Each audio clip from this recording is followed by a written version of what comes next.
என்ன நடிகர் சூரிய பற்றி. அதில் அந்த இயக்குனர் வந்து அவரோட வழியை சொன்னார். அதை கூட சில இதை ஏற்றுக்கலாம். ஓகே, அது அவரோட பர்சனலோட இது, நண்பர்களோட இதுன்னு வச்சுக்கலாம்.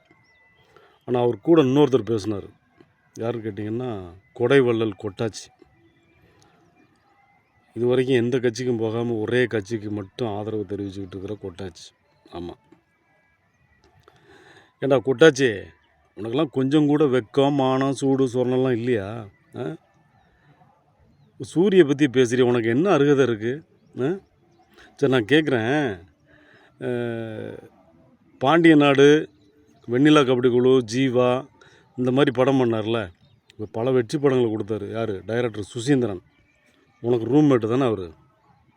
கிட்டத்தட்ட 10 படங்களுக்கு மேலே பண்ணியிருப்பார். ஏன் உனக்கு ஒரு படத்தில் கூட வாய்ப்பு கொடுக்கல?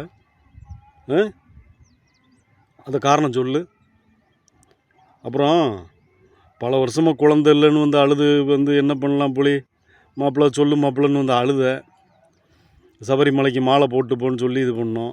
உனக்கு அந்த ஆலோசனை கொடுத்தது யார்? நீ உனக்கு முதுகில் 18 தையல் ஒருத்தன் கோடை போட்டு விட்டு போனான்.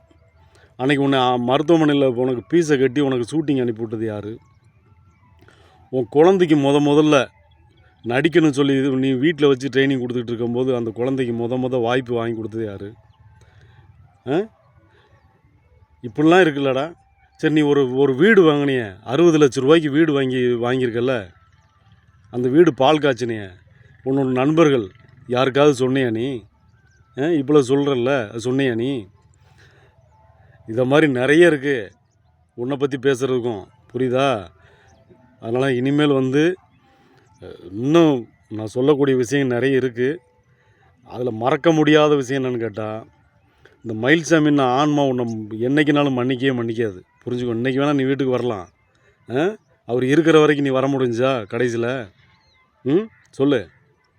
இப்போ அவரை வந்து என்ன பேச்சு பேசியிருந்தேன் அவர் வீட்டு முன்னாடி வந்து? வேண்டாம் தம்பி, இதை நிப்பாட்டிக்கோ, அதுதான் உனக்கு நல்லது. இது மிரட்டலை, சொல்கிறேன். ஏன்னா நீ கொடுத்த பேட்டியை மற்றவங்க உன்னால் பாதிக்கப்பட்ட அத்தனை பேர் பார்த்து அவங்கெல்லாம் வாய் திறந்தாங்கன்னு வச்சுக்கோ, நீ நடமாடவே முடியாது, பார்த்துக்கோ. ஆமாம், அவ்வளோ பேர் காரி துப்பிடுவாங்க. அதனால் சொல்கிறேன், யோக்கியம்